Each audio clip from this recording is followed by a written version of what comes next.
Good morning. Good morning. I now call this meeting of the Alabama Commission on Higher Education to order. I'd like to ask Commissioner Charles Bunton to lead us in the pledge of allegiance. I mean, to lead us in prayer. Got it. Everybody bow their heads with me, please. Dear Heavenly Father, as we gather for this commission meeting, we come before you with hearts filled with gratitude for the countless blessings that you have bestowed upon us. We seek your wisdom and guidance as we make decisions on the matters of importance for all the institutions in the state of Alabama. May our work today be pleasing to you and in accordance with your will. Lord, we pray for safe travels after we leave today, and we thank you for your unconditional love. I pray all these things in Jesus' name. Amen. Amen. Thank you. Will everyone please stand to recite the pledge of allegiance? Pledge of allegiance to the flag of the United States of America, and to the republic which stands one nation under God, indivisible, with liberty and justice for all.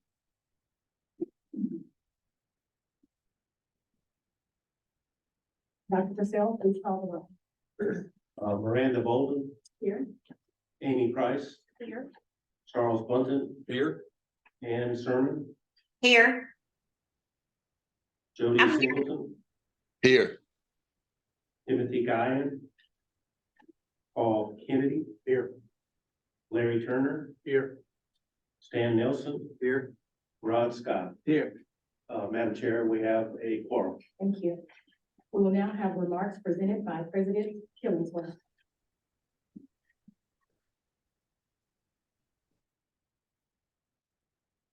Good morning, Commissioners. Good morning. And to everyone who has traveled to Jacksonville today, we are glad to host you all and excited about what's going to transpire here today. I know it's gonna be a banner day, hopefully for Troy. I don't want to be too presumptuous, but I'm glad it is happening on Jack State's campus that day. Mr. Drinkers, wherever you are, the Chancellor will be here shortly, but welcome, Madam Chairwoman, Dr. Purcell, Commissioners, 8 staff, all of our colleagues here. It's a pleasure for JSU to host this meeting. I will be brief because I know you have a long agenda, but we do have exciting times on our campus. We were thrilled to be able to share some of those with the commissioners yesterday evening as we hosted them on several tours and the 8 staff. But it's important for you to get around and, in our opinion, to see all what the campuses are doing. And I encourage you to continue the roadshow to other campuses throughout the state. I am excited that we have conducted census yesterday evening, and we will have the largest enrollment in the history of this institution this fall. So we are proud of that, and that is on the heels of the record enrollment last year and a record enrollment that previous year. So we're at, again, exciting times. A lot of infrastructure improvements on our campus right now. We're still recovering from the tornado that happened in March of 2018. Been 5.5 years, but we still have a few years to go as we finalize that recovery effort. And it takes a little while. And I told several that it's the largest claim on state property in the history of Alabama. That's not something we were trying to achieve, but it is what it is. And no other term to say it. I do not wish any natural disaster on any campus, but please be prepared. And if you need help, if something does happen, please reach out. We've learned what to do and what not to do. We are, like most of the colleges that are represented here today, the economic engines of our areas, and we're excited about what are happening for our campuses. Innovation is very important. As you hear something buzzing behind Dr. Purcell, that's not him, that is a Kiwi box. We started this last year. It's a food delivery service, and you see these running around our campus. You can see the lid that's open, the meals go inside. The students can order from their phone and have it delivered to their residence hall or office. Faculty and staff use it as well. When we started this last year, we were #1 in the nation on deliveries. So I think it was a novelty item. I think we kind of leveled out, but you see the robots running all over campus now. They do not cross the highway, but they do cross streets in the middle part of the campus, and they've been a great hit. But innovation is important. Students want to see what the latest and greatest things that are happening, not only across the country, and they want them a part of what they're doing here and the experience that they have at their university.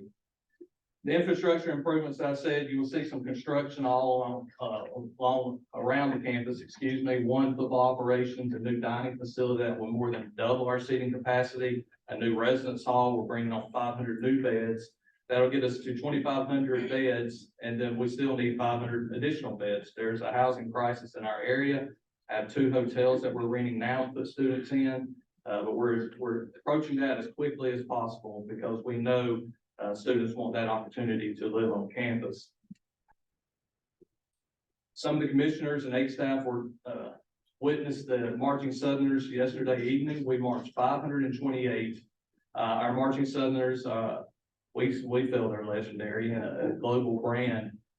They won the Heisman Trophy of marching bands last year. It's called the Sudler Trophy, and they were presented that in November. But they were also recognized as being the official representatives of the United States for the 80th anniversary of D-Day coming up next June. So we'll take the band and several other folks to France as they represent the United States in the 80th anniversary of that. We're proud of that program.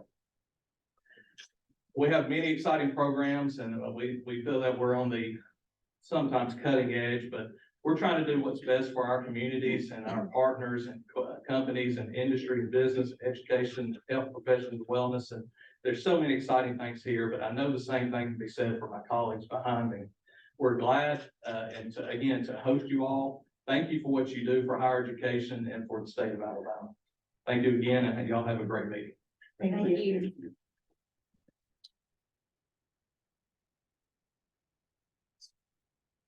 Dr. Killingsworth, I just wanted to personally thank you for last night and yesterday afternoon on behalf of the commissioners that were here. Just rolled out the red carpet for us, and I learned so much more about this school than I ever knew, and it's just a beautiful campus. The healthcare facility is just top notch. What you've done with elementary school, and the dinner was wonderful. The communications were wonderful. Your deans were just so hospitable. And we just thank you for having us, and thank you for last night. Commissioner Button, thank you so much for saying that. I do want to recognize Jacinta Whitehurst from the 8 staff and Stacy Stone and Delane Hodge from they were communicating the whole time. There's a lot of people that have been working hard on this event. And we wanted to roll out the red carpet because we want to set the bar high for those who are coming after us. And it's good for you to see what's going on, like I said, at our campus, and we're proud of what we're doing. If we can help you accomplish your mission or your goals, please reach out to us. And I'm sure my colleagues behind us would say so. But thank you for those comments. Yes, sir. Thank you. Thank you. And we all second those sentiments. So we appreciate the hospitality of you and your entire team. It's just a wonderful experience. So thank you. All right, the agenda. Everyone should have had time to review the agenda. Chair entertains a motion to approve the agenda. Second. Thank you. We have a motion and a second to approve. Are there any questions or comments? All in favor of approving, say aye. Aye. And all opposed, like sign. Agenda is approved. Everyone should have had time to review the minutes. Are there any additions or corrections to the minutes as presented? Chair entertains a motion to approve the minutes of the June 9th, 2023 meeting. So moved. Second. Okay. We have a motion and a second to approve the minutes as presented. Any questions or comments? All in favor of approving, say aye. Aye. Aye. And all opposed, like sign. Minutes are approved. All right. So we moved a little bit ahead in the chairman's report. I want to again express our sincere appreciation to Dr. Killingsworth and his entire team for the hospitality. We just truly enjoyed this experience, and we could not have done it any other way other than to be here. So we thank all of you for that experience. I'd also like to welcome some people in the audience. We have some Troy University trustees in the audience. Roy Drinkard. Mr. Drinkard, are you here? There he is. Charles Malin. Thank you. Senator Gerald Dial. Okay. Colonel Ed Corral. They may be en route, Okay. And Cam Ward. similar. Okay. And I believe we have Chancellor Jack Hawkins here. He said he'd be here in time for the Troy agenda item later. Are there any other chancellors or presidents here today? If so, please stand. All right, very good. Oh, yes, we have. Athens State University. Thank you so much and welcome. Happy birthday to Jeff Gunter. Jeff, is he here? There he is. Happy birthday to you, Athens State University. This is an amazing day for you. All right, well, we will move on. I'd now like to call Commissioner Singleton to give the nominating committee report. Yes, good morning. The nominating committee, which consisted of, Oh, 1 second. I think he's online. 1 second, sir. you ready? Can you hear me? 1 second.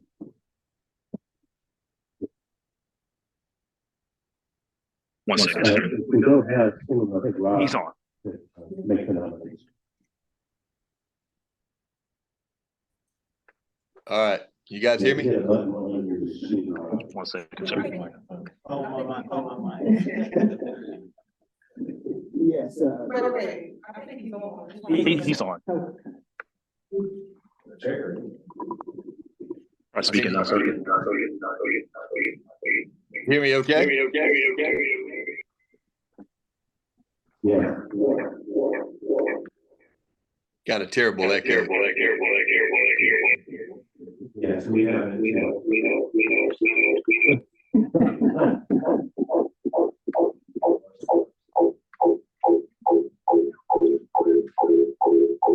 Marcus, you gotta work your magic.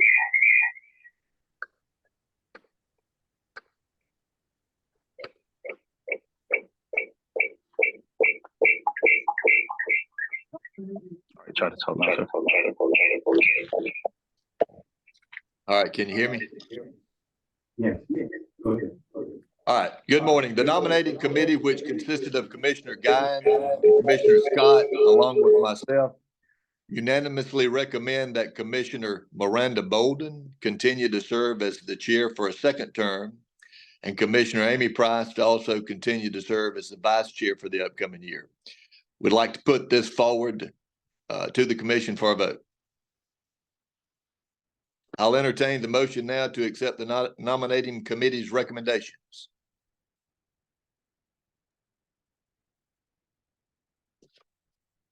You guys hear me?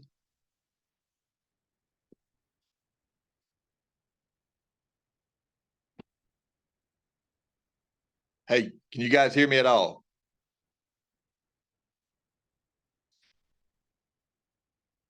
I can't hear you. Rod, you may have to do this. All right, I got you now. Can you hear me? Yes. Did you? All right, did I get a motion and a second? Yes, we have a motion and a second. All in favor of approving, say aye. Aye. And all opposed, like sign. The recommendations are accepted. Thank you. All. Thank you, and I'm honored to serve, so I appreciate that. I will now turn it over to Dr. Purcell for the Executive Director's report. Well, thank you, guys. It was summertime as travel, so I got to see all these wonderful places. Everything from Minneapolis, Portland, Denver, and Livingston, Alabama, for the opening of their charter school. And really, that's an important event, because as you may not know, the Sumter County School District was put under receivership basically for, from K through 12 ALSDE. And one of the things we do as universities is we are stewards of our community. And this is an example of an experiment that they're doing there. They actually have a university charter school there. It's been very successful in bringing students to the campus and providing good services. And if you actually look at all the test scores that have been coming out about third grade reading and everything, you can definitely see that having these students on a campus dealing with university faculty and teaching actually in some of their classrooms has made a big difference. So congratulations for them. And of course, Denver, Minneapolis, and Portland were nice. We do have some preliminary enrollment information for you here at the universities. I'm going to flip to the next chart, which is microscopic, but it really does show some big increases. Alabama A&M, that's right at the top, probably for the universities, had the biggest change. They really emphasized a couple things. They had a 36% increase in first-time freshmen, which is an amazing number. They increased transfer enrollments 39%. And they've actually gotten into dual enrollment, went up 106 students, and their retention went up 5%. So there's a lot of intervention that's happening on a lot of these campuses. University of Montevallo went up. You can sort of see when you look at graduate and undergraduate, some schools had big gains at the graduate level, whereas perhaps at the undergraduate, not as much. For the two-year colleges, I think Lawson State had a great increase, 20%, but that's mostly because of their recruiting efforts. They had a lot of applicants coming up. You know, we had the FAFSA completion project. We have real success there. So all those kind of things have given us greater opportunity to have people to go to college. Reed State, which is a technical college, went up 35% in their enrollment. And because they're much smaller, mathematically, that's kind of easier to do, but that is significant for them, and I'm happy for them. All of them have their own stories, and if you get a chance to talk to these campuses about how they did it, I think it'll be very informative. The other thing we have to be informed about is the FAFSA. They called it the simpler FAFSA. It's coming this next year, and I want to give you some highlights. They're going to have only 36 questions instead of 108. Everybody happy? For those of us that are tougher, and supposedly it'll be easier to import income data from tax records. That all sounds good. So these are, the first side is all their sound bites, and I'm going to give you the next slide, which is all the inadvertent things that occur because of this. They're changing its formula to determine who will qualify for aid and how much. So it is going to be significantly different. The new formula emphasizes wealth instead of cash flow. And so you're going to see why that's important. You know, Larry has used to have a farm down in Washington County, correct? And so you'll sort of see how this could have impacted some of your friends. Lower income families will actually be eligible for more aid. And then they finally added in the incarcerated students and students who've been convicted for drug offenses can now be eligible. But here's the part about it being hard. They haven't figured out all the details, so we're not going to have a FAFSA application until December. And a lot of the fancy universities have early admissions and early scholarship awards, like in November. So this is moving everybody's activity back. Less financial aid for some. So your net worth, family farms and businesses will now be required as a part of the application, which seems to be quite burdensome. Back in the old days, the family farm people usually got a pass because they actually had no cash flow. They were basically, they had property, but they didn't have anything to sell. So this would basically say they would have to borrow against that for their own loans and not qualify for some of the other stuff, but definitely not get need-based aid. The big thing here at the bottom is if parents are divorced or separated, the government has decided who the parent who provides the most financial support gets to fill out the FAFSA. And as you know, love is not balanced based on the spreadsheet. So that's an interesting decision that somebody made. And this is really hard to me because I don't understand how this is going to work. Both students and parents must create a student aid account before completing the form. So instead of them doing it together as a family, there's a parent, and there's a young person filling this out, and then it can't be happening at the same instant. You have to wait till you get verified and sanctified as being on a federal form, so that's just bureaucracy gone amok, and normally as a bureaucrat, I would appreciate that, but I don't. Students and parents must log in separately, so it is problematic, but we're doing a lot of stuff on our campuses, and this is the bridge that the original Yankees from England tried to cross at Lexington Concord. And what we had recently was a problem with COVID and having students that are ready for college, maybe the bridge too far. And I sort of wanted to highlight some things. We actually asked the federal government for some funds, 1.5 million, in a summer bridge program. And we did this at many campuses. It focused on helping students who were having difficulties transitioning. And we did 11 universities and 6 community colleges, 22, and in 23 we had leftover money. So we did 4 universities and 3 community colleges. So we served about 480 students, and some of it isn't that we didn't have more needy students, it's just that they wanted to work, or they had other things that they do in the summers that they couldn't get to the campus and all that. But one institution did a great job, and that is JSU. So I was gonna ask Dr. Valanice and Courtney Peppers to come up and sort of do some slides for us and tell us all about your activities here. Thank you, and good morning, commissioners, and good morning to all the Jacksonville State University members here and all of the visitors to our campus.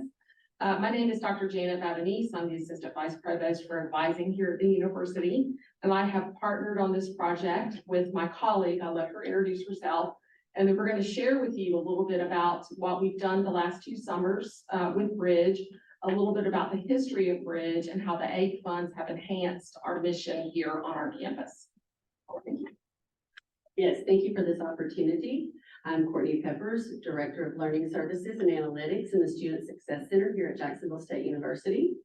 And we're very proud to share some of the information and history and future directions of our Bridge program here. So traditionally, our Bridge programs have been held in the summer like most are. They target incoming high school students and capture that transition from high school to college. We've actually had some form of a bridge program or transition program at this university since 1993.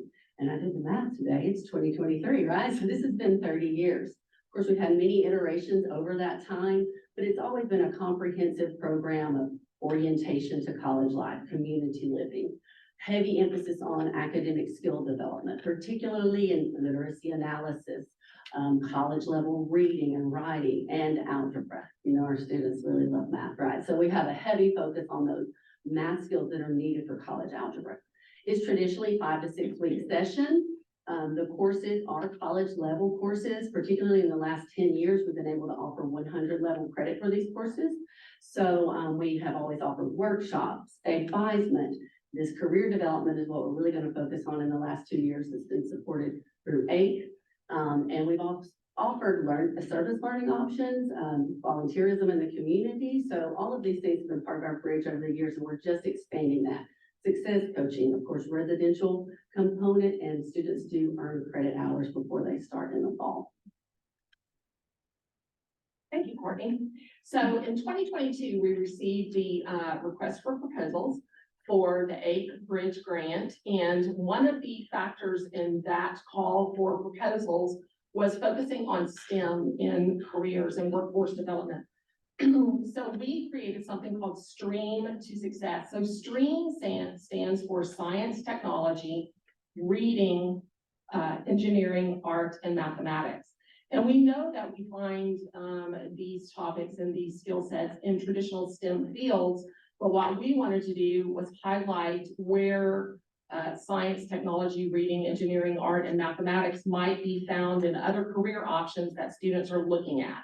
So we sought to infuse some ideas about STREAM into the general ed curriculum so that students coming into Bridge would understand why they're being asked to take mathematics in a certain way, why they're being asked to take certain science courses. So we wanted to start to make the connection early on about how that type of curriculum prepares them for their later career. We also know that when students are career oriented, they have a better pathway and a better chance of success. So retaining and making it through out the door into a career, which after all is our goal for everyone when they come to college. So we took a very active stance. We use the funds to support not only scholarships, but scholarships are very important for our students. But we also supported different events. So my career team and advisement team worked with Courtney's team, and we did some fun activities. So we hosted something called Cookies and Careers, where we spotlighted different careers, and of course we had cookies. So everybody liked that. Then we did something called Let's Talk About Careers, and we did a resume workshop. They loved that too. We had a cover letter, lunch and learn. We did an Emerging Leaders Institute to help these students understand that they are and they can be leaders within their student community. And then we ended it up with a networking luncheon and Alabama employer panel, which was a big hit. We loved it. The employers loved it. The students loved it. And so the following year, in 2023, when the request for proposal came again, we expanded. Are we stuck? There we go. There's our 22 participants there. Their award ceremony. Yeah. Of their award ceremony. So when it came again, we said, we're gonna further work on this college to career readiness. So for this past summer, we embedded the National Association of Colleges and Employers career readiness standards into everything that we did. So what we wanted to do was have the students understand you're trying to reach a goal to be ready for your career. So we strengthened the career emphasis, and we actually awarded them a micro-credential at the end of the Summer Bridge program. We incorporated this year a leadership lab. We did a pre and post assessment to measure the growth of students. What's interesting about that is that students at the beginning of the program did not really understand their own potential, but at the end, they were able to recognize they had more knowledge about themselves as individuals. We worked again on networking, resume, and professionalism workshops. And then we hosted a networking brunch, and we expanded the employer panel. It was about 3 times the size as the year before. We had about 18 employers. The students engaged greatly. Yes, they did. With the employers. We had everyone come professionally dressed. And it was a wonderful ending to our program. And we have some alumni who were successful graduates of Bridge. And they have expressed interest in coming back to serve on an employer panel in years to come. Yes. So we can see this growing and moving to a bigger height as we go. Yes, these are our 2023 participants right up here. This is where we held the brunch, and they were very excited to be up here and be able to look out on the stadium. We had an award ceremony. They received their micro-credentialing here, and you can see they're having fun in this picture, but they did meet potential employers, and they really engaged in this brunch. So for future directions, well, here's a background about that part. We just wanted to highlight quickly the benefits. We appreciate the funding. The benefits, of course, gave us scholarships, but it also helps our students to develop their own well-being strategies to live on campus. So when students are, as you know, transitioning into college, they have to learn to live within a different community than where they've come from. So we feel like the Bridge activities and the financial support received help the students to do that, and also increased engagement so that they have a sense of belonging from the beginning of their time here on Jacksonville State campus. And then, of course, academics is very important, again, to make real world connections for them so that they understand why they're being asked to take the level of curriculum that we're asking them to take. Here is a photo from our luncheon. This is Dr. Baron Sanglin and one of our students here engaging. And some of our future directions, like I said, we've been doing this for many years. We have many iterations, but we want to continue to grow and improve and meet our students where they are and meet their needs. We're looking, of course, continuing maybe a summer bridge option, but an early arrival option, maybe expanding into a fall bridge model so that we can capture more students, because as Dr. Purcell said, it is tough. It's a tough sell to get them to come to school when they're about to come in the fall already and they just finished high school 3 weeks before, right? So maybe expanding into fall would help capture more students and provide them with this information they need. We want to continue the career emphasis and continue it through their sophomore years into their upper division as well. strengthen our advisement approach strategies, we already utilize open education resources here at Ready Math and English. All students have an option to take this, but I can see it informing our cohort models as we grow the program and using our success coaching and tying it more to our course outcomes and having increased communication with our faculty through that. All right, thank you. Thank you. Thank you very much. And I will say that it's a wonderful program. As an employer, I think that the best relationships are between academia and industry. So just keep up that good work. We'll be contacting you for our employment. Yes, I love it. But anyone who would like to talk, thank you. Thank you. Thank you. Thank you. Madam Chair, that's all for my section. Ready for discussion. All right, I'd like to digress for just a second on my nomination. I failed to appreciate Mr. Ann Rice, Dr. Ann Price, Amy Price. I'm nervous today for some reason, but thank you for your support, and I appreciate everything that you guys do, as well as the entire board. And Dr. Purcell, your leadership is phenomenal, and you've taken AIC to great heights. And I thank the commissioners as well, and I thank everyone for their support. So I wanted to make sure I got that out here. All right, thank you. Next are the discussion items. The first three items will be presented by Dr. Hood. All right, thank you, Madam Chair. Good morning, Commissioners. It's my pleasure to be with you this morning to discuss the next three agenda items. And the first of these items is the HBCU Deferred Maintenance Grant. Funding for the grant came from two acts passed by lawmakers during the last legislative session that provided a total of $10 million in deferred maintenance funding for the HBCU institutions. One act was included as part of the supplemental appropriation, and then the other act was included as part of the regular ETF appropriation. Both of these acts were $5 million each.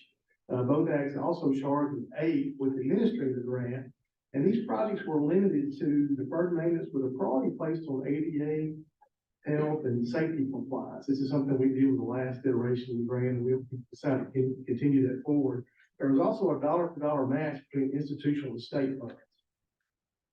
Now, from AIC's perspective, to facilitate efficient institutional planning and the distribution of these funds, AIC treated the two different pots of money as one $10 million pool of money, if you will. And so half of those funds will be distributed in September in accordance with the supplemental appropriation, and then the remaining half of those funds will be submitted on a quarterly basis in accordance with the regular ETF appropriation.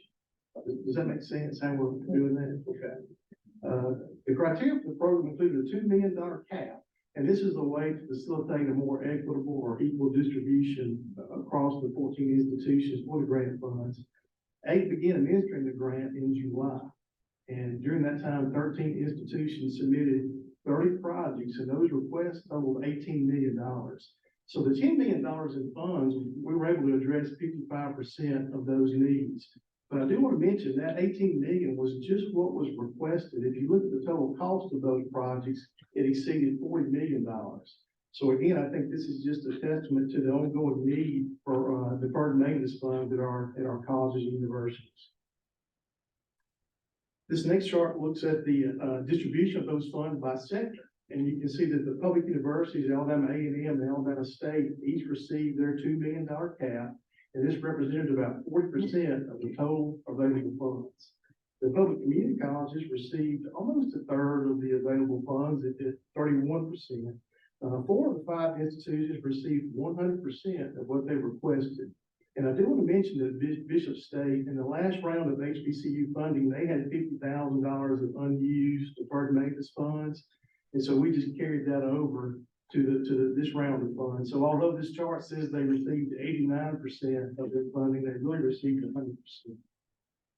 The private colleges and universities received about 28.5% of the available funds, and 3 of those institutions received everything that they had requested. But I also want to mention here that in some cases, these institutions received deferred maintenance funds from other sources. For example, Tuskegee received a separate $7 million appropriation this last legislative cycle for deferred maintenance. So these institutions got funds from other sources. And then finally, at the bottom, AIC retained $50,000 of these funds for contingency funds to address any cost overruns, inflationary costs, and other unanticipated costs. So at this point with the grant program, institutions have verified the availability of their matching funds. And now we've started the process of distributing these supplemental funds, or the first half of those funds. And then later on this fall, we will continue that process of distributing the remaining half of those funds on a quarterly basis. The next item on the agenda focuses on the Students' Right to Know website. And the image on this slide reads, and I think we can all agree with this, where you end up in life will be determined by the paths you choose to take, right? And so during this last legislative session, lawmakers created the Students' Right to Know Act of 2023. And this was designed to help students and parents make informed decisions about the paths they take and the choices they make following high school. And the act required AIC to develop an interactive data portal for students and parents. And as the act states, this portal is supposed to facilitate informed decision-making related to education and professions. The requirements of the act also required AIC to exchange data with the Department of Commerce to develop wage and employment metrics as a way to, again, inform students and parents about the typical employment roles or the employment rates and the anticipated outcomes of various degree programs. But AIC is responding to this act in two ways.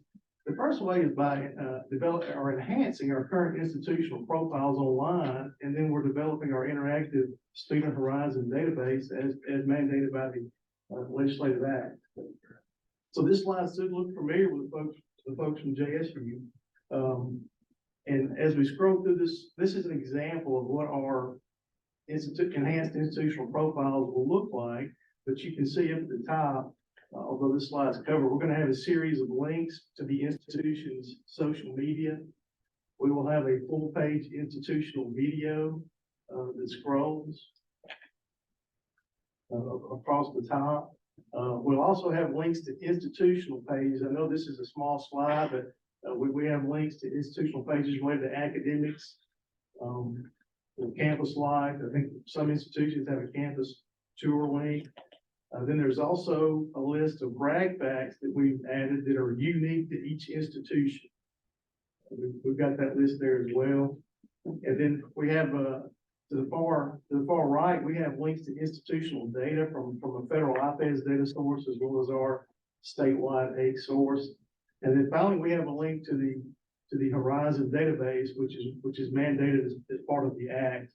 But this is just another way that we're trying to work to promote the work of Alabama's colleges and universities, as well as help students and parents make informed decisions. But I mentioned the Student Horizon database, and that this is AIC's response to the legislation, but the online portal that we're developing will be interactive and comparative. It will allow students and parents to choose different colleges and universities and compare those institutions based on student costs, financial aid and debt, retention and graduation outcomes, degrees and degree programs, student enrollment, and then workforce and outcomes metrics through our work with the Department of Commerce. So we're hoping it will be a fairly comprehensive portal to help students and parents. And at this point in that process, we're in the process of wrapping up our institutional drafts and finalizing our Horizon database. Once we feel like we've got a good draft of that work, and we'll convene a series of meetings with institutional stakeholders and get their feedback to make sure that what we're doing accurately reflects the work and the work of their institutions. Just to make sure we've got our numbers right, if you will. And then finally, the third of my three agenda items is outcome-based funding. And lawmakers passed an act in this last legislative session that provided $15 million in outcomes-based funding for the 14 public universities. And these funds were included as part of the supplemental appropriation. And I just want to give you a brief overview of our work there, but I also want to mention that the legislative terminology mentioned outcomes-based funding. I think a lot of people commonly refer to that as performance-based funding, but for the purposes of our work, we're just going to use those terms interchangeably. But we're going to reference outcomes-based funding since that was the way it was written in the legislation. But So in 2019, the Community College System developed a performance-based funding model, and that following year, the legislature asked university leaders to develop a funding model specific to the universities. And so the universities created a work group on outcomes-based funding, and they worked through 2020 to develop a funding model. And then H8 can partner with HCM Strategists, which is a higher education consulting firm, to serve as a resource for that development. But the implementation was paused due to COVID. It was put on the shelf because of COVID. And so now in 2023, that topic has resurfaced. And in this last legislative session, lawmakers allocated $50 million for the implementation of a outcomes-based formula for the public universities. And so right now, with this process, is pulling together data for the model. And that includes metrics related to student progression, degrees awarded, and research expenditures for the university. And then once that data is final, we will work with the model and then have conversations this fall with institutional and legislative stakeholders and continue to work to implement that funding model that we worked on. So, Madam Chair, if there are no questions, that concludes my remarks. Thank you, Dr. Hill. Thank you. Any questions? All right. The next discussion item will be presented by Ms. Articola Petaway.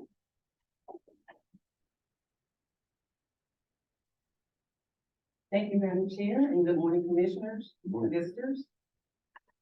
So this morning, I would like to bring you up to date on the timeline of the NGAP approval process. The preliminary approval of the proposed amendments were granted by the commission during a special commission meeting held on Monday, August the 14th, 2023, in order to stay within the Legislative Services Agency timeline for fall 23 scholarships to be granted. The proposed changes were filed with the Legislative Service Agency on August 17th and were published in the Alabama Administrative Monthly on August 31st. As of today, we have not received any comments. However, interested parties as well as the general public still have until October the 5th to make any comments. A second special commission meeting is scheduled to be held Wednesday, October the 11th, 2023. The proposed amendments will be brought back to the commission to grant final approval of these proposed changes. Should the commission grant final approval for the proposed amendment, the certified changes will be filed with the Alabama Procedures Office and will go into effect a minimum of 45 days after the publication of the certification notice. Thank you. Thank you very much. The last discussion item will be presented by Dr. McGill. Hey, thank you, Chair Bolden. I just wanted to give a brief overview of some work that the Academic Affairs Student Services Unit has been conducting with our public universities over the past year, I guess going on a year now, related to the Re-Engage Alabama Community of Practice. And this is a precursor to some of the work that you're going to hear much more about around the Re-Engage Alabama grant program. But the community practice was a series of small innovation grants that Dr. Purcell helped to seed fund for 9 institutions. They're all appearing there on the right side of your screen, including Jacksonville State and many of our institutions who are represented in the room. And they, over the course of the past year, used that grant funding to think about how to make their institutions adult student ready. And some institutions were already thinking in this vein. Our community colleges, of course, are very focused on adults. And so we chose to focus this funding on the universities, who can be very reliant in some ways on that traditional high school graduate population. And we know that that's starting to decline, but really pleased to see the enrollment numbers are going up. So maybe our efforts with thinking about adults as an enrollment strategy are already kind of seeding their way into the conversation. And over that year, there were 5 meetings that were facilitated in partnership with Alabama Possible, a statewide nonprofit. and supported by funding through the ECMC Foundation and technical assistance from providers, third sector, and education strategy group. And each of those convenings and coaching sessions focused on a different stage of adults' engagement with the institution. So thinking about how to market to adults, how to make sure that they have the right financial aid processes in place, and what happens if they run out of financial aid, that's pertaining, how to retain them, what kind of metrics could be used to measure success for adults, because they typically wouldn't fall into that first-time, full-time cohort that we measured for our regular traditional students. And so some of the products that are gonna come out of this are a new report with metrics that focus on adults. We also have a much better idea of how many adults are in our system, which was initially pretty surprising to us. I think we found about 25,000. And also the number of stockouts. So it really jump-started the conversation on campuses about getting into their data and understanding how they could leverage their own resources to support pathways for adults. I'll take questions if there are any. Thank you. Thank you, Dr. McKeel. We'll now move into the decision items. Each decision item will be voted on individually. Any questions may be directed to the staff presenter. Our first decision item A will be presented by Mrs. Margaret Gunter, Forever Wild appointments. Thank you, Madam Chair. Today I come before you to ask you to appoint Dr. James McClintock to the Forever Wild Board. This will be the Central District appointment. Dr. McClintock is well known for his efforts. He's a UAB professor of polar and marine biology. He has been published in numerous articles across the country. His research is highly regarded, and one of our commissioners has had some direct contact with him. Commissioner Kennedy? Yes, and I'd like to highly endorse your recommendation for him to serve on this commission. Okay. If there are not any questions or any other comments, Madam Chair, I'll turn it back to you for a vote of this item. Thank you. Chair entertains a motion to approve the staff recommendation. So moved. Second. Thank you. We have a motion and a second to approve. Are there any questions or comments? All in favor of approving, say aye. Aye. Thank you. And all opposed, like sign. The appointment is approved. Thank you, Madam Chair and Commissioners.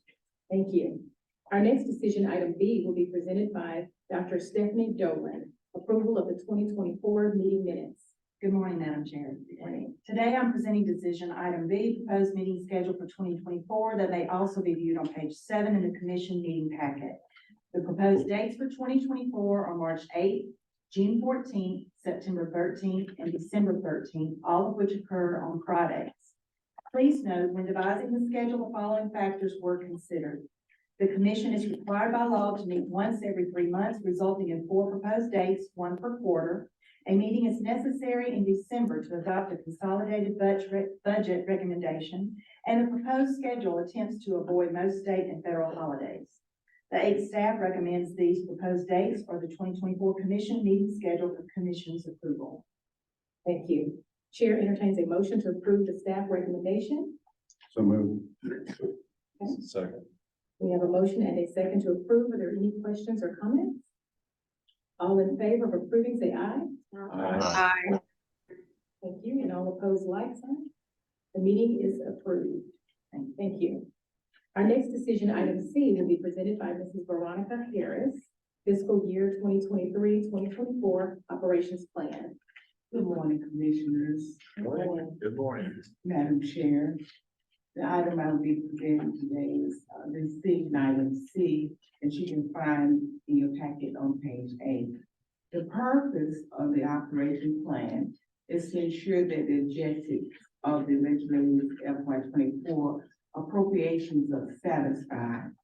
Each agency is required to submit a plan for each budget unit showing expenditures for each quarter of its year. This plan was due to the Executive Budget Office on July 31st and was submitted. However, any changes this commission makes today can be done with the revision after October the 1st. Commission has 36 programs that we administer, and they're under 6 different appropriation units. We have one new program for FY 24, which is Alabama HBCU CARES. This budget represents a 5.86 increase over the previous fiscal year. Here you will see our increases and decreases, and you will see that the Alabama Student Assistance Program and the Alabama Student Grant Program received an additional $1 million. And you can also see that the Alabama Forestry Foundation was reduced by $650,000. This reduction came from a project that was done in FY 23, is no longer needed in FY 24, and that was the Salon Dixon Center. Also, you can see here highlighted that last year we received $61 million, and this year we'll be receiving $65+ million. So this is an overall review of all the programs. Here you can see a review charted out by appropriation unit. And on this particular graph, you will see that the student assistance is our largest appropriation unit of 39.23%. Here you will see that we're showing you from an overall view what our budgeted expenditures are. And you can clearly see that 89% of what we receive in our budget goes to grants and benefits. And those grants consist of the student assistance, the education grant program, National Guard, police firefighters, STARS, Southern Regional Education Board, Alabama Agricultural Land Grant, and then we have like 17 other state programs as well as deferred maintenance. On 11% is for the operation of these different programs. On our 8 sources of revenue, 99% of what we receive comes from the Education Trust Fund. We only get nearly 1% from local funds, and our local funds come from SARA, as well as from the NRI, Non-Restitution Institution. We still have some funds there. So anything that is not state appropriated will go into that 1% fee for local fees. We want to give you an overview. Although this is FY 23 supplemental funds that was appropriated to us, these are additional funds that we received for our FY 23, but we want to bring this to your attention because as Dr. Hood has already mentioned with deferred and outcome-based funding, you can see where that money came from. We got a total of $46,660,000, and $15 million of that was for the outcome-based funding. Also, the Alabama National Guard got $3,400,000. Birmingham Sioux got $5 million, and the U.S. Alabama Battleship got $5 million. As he also mentioned that $7 million went to Tuskegee alone for deferred maintenance. In addition to that, Re-Engage Alabama, which was also mentioned by Dr. McGill, we got $4,500,000. So this particular act really is the funding for the Re-Engage Alabama that will go forward in FY 24 year. If you do not have any questions for me at this time, the commission does ask for approval for the FY 23-24 operation plan. Thank you. Just one quick question. So the Alabama Forestry Foundation was okay to transfer that $650 to the Saul Dixon Center in Covington County. This amount was already earmarked in FY 23, and so from the EBO office, that $650,000 was already taken care of in FY 23. So they reduced the budget by that specific amount of $650, because that project had already been completed. Yeah, it's mostly a facility construction project, so once they build it, we take the money away. Or the legislature does. Yes. We don't do any of that. We don't take any money away from it. Thank you for clarifying. Thank you.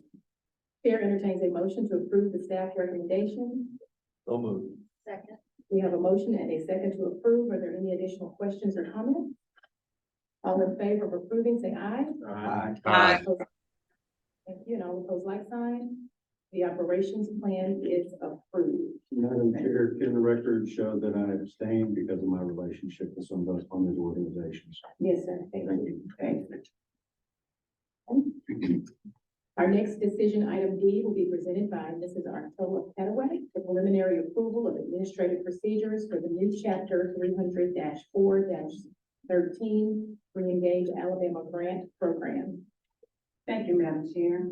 This item can be found on page 11 of your agenda packets. So during the 2023 legislative session, Alabama Act 2023-529 was passed to establish the Reengage Alabama Grant Program.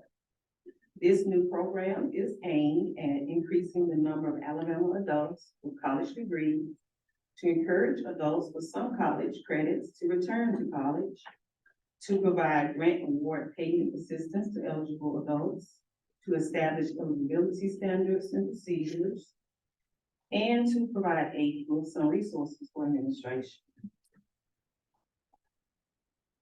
The administrative procedures for this new program is divided into several sections.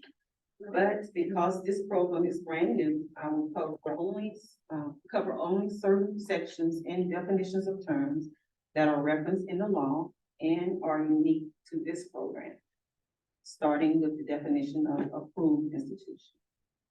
So an approved institution is a state-supported institution of higher education or a private nonprofit institution of higher education that satisfies all of the following. Is accredited by the Southern Association of Colleges and Schools Commission on Colleges or the Council on Occupational Education, is eligible to receive Title IV federal student aid, and maintains its primary headquarters in the state of Alabama. And as you see on this slide is the list of approved colleges and universities in the state of Alabama. All right, so our next term is authorized institution. So an authorized institution is an institution that has signed an institutional agreement with the commission, saying that they're agreeing to follow all of the rules, regulations, and procedures for the Reengage Grant Program. Okay, an eligible student. An eligible student is an individual who is 25 years of age or older, is an Alabama resident, has been out of college for 2 years prior to their current enrollment, has not earned their first associate or baccalaureate degree, has earned 36 credits towards an associate's degree or 72 hours towards a baccalaureate degree, is enrolled in a degree program identified and aligned with the ACCP statewide high demand list, and is enrolled in 6 hours or more per semester, has good academic standing, and has completed the FAFSA. Individuals do not have to qualify for the Pell Grant or take out any federal student loan to receive the Reengage grant. However, individuals should accept the Pell Grant if they qualify. And so the award amount for full-time students enrolled in at least 12 hours can receive the maximum award amount of $1,500 per semester if the student is pursuing an associate degree, $3,000 per semester for students pursuing a bachelor's degree. Part-time students amounts will be prorated if they are enrolled in between 6 and 11 credit hours. A student who elects to transfer from one, original awarding institution to another institution, will automatically become ineligible for the grant award, as this award is not transferred. On the next slide, we have the steps that AIC use to determine allocation of funds for each institution. Careers requiring an associate or bachelor's degree within the upper quartile based on the ACCP high demand, high wage occupations were identified as the state's workforce shortages to be targeted for this program.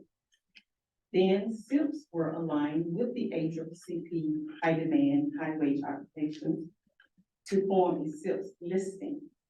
From that listing, program SIPs offered at each institution were identified, and then annual average graduate counts of the SIPs were collected to determine scholarship slots available to each institution.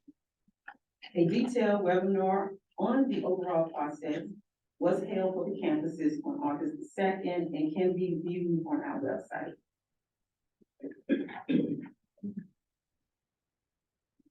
So on this slide, you will see a table that shows how AIC determined that high demand, high wage workforce shortages to target based on the upper quartile of jobs requiring associate or baccalaureate degrees. I will draw your attention to the fourth column, sixth column, and seventh column. The fourth column represents the quartile ranking of the average annual job openings that require an associate or bachelor's degree. The sixth column represents the upper quartile ranking of the median annual salary a person can earn among occupations. The seventh column represents the combination of the two to provide an overall ranking. And as you can see on the table shown, reveals the upper quartile of the ACCP list, resulting in the top 15 high demand, high wage occupations.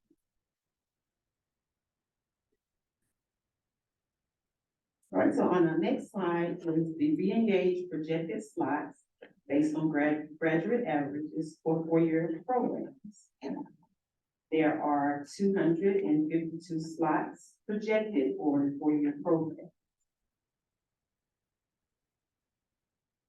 Okay, on our next slide, you see the re-engaged projected slots based on graduate averages for two-year programs. And there are 359 slots projected for the two-year program. So the approval process for the administrative procedures for the new chapter Re-engage Alabama Grant Program is once the proposed administrative procedures are preliminary approved by the commission today, the proposed procedures will be filed with the Legislative Services Agency.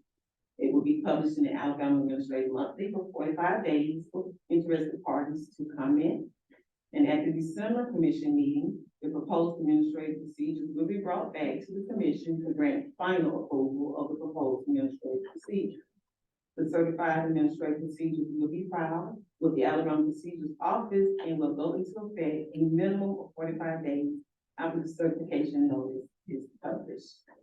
So with this, Madam Chair, the commission, staff requests the commission to grant the preliminary approval for the proposed administrative procedures for the new chapter Re-engage Alabama Grant Program. Thank you, Ms. Fenway. Chair entertains a motion to approve the staff recommendation. So moved. Second. Thank you. We have a motion and a second to approve. Are there any questions or comments? All in favor of approving, say aye. Aye. Thank you, and all opposed, like sign. The Re-engage Alabama Grant Program preliminary approval is approved. Our next decision item E will be presented by Ms. Takina Jones, the public drawing to determine the order of payment of Alabama Student Grant Program, ASGP funds for the 2023-2024 academic year. Good morning, Madam Chair. In accordance to the Budget Management Act, Section 41-19-1, Code of Alabama 1975, the State Department of Finance reviews each agency's operation plan to ensure that appropriations have been made for the planned purpose and will not be exhausted before the end of the fiscal year. Therefore, departments are required to distribute their appropriations equally among the four quarters. With this concept, the quarterly appropriated amount for the Alabama Student Grant Program are insufficient to disperse to all institutions. As the funds become available, the order in which institutions will receive their fall disbursement is determined by a public and random drawing from first drawn, first paid, to last drawn, last paid. Institutions' spring disbursement will be reverse order from last drawn, first paid, to first drawn, last paid. The purpose of this drawing is to determine the order in which fall grants will be dispersed to the 12 participating institutions. I will randomly draw and announce the name of each institution to determine the order today. Who are in the vote? Who gets to draw them? Okay. We trust you.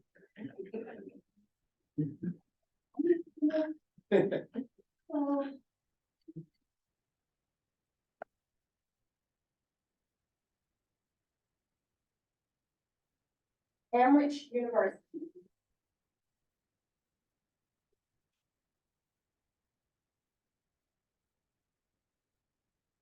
Faulkner University.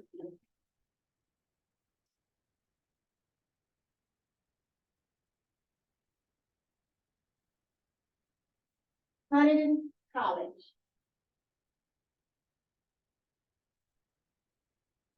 U.S. Sports Academy.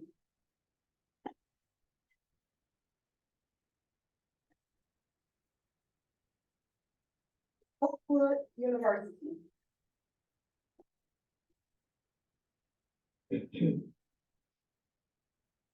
Birmingham Southern College.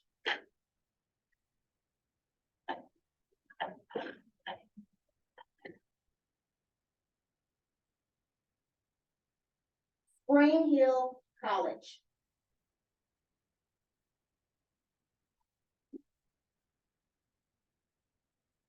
Stillman College.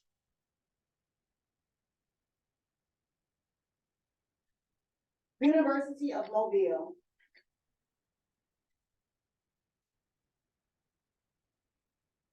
Miles College.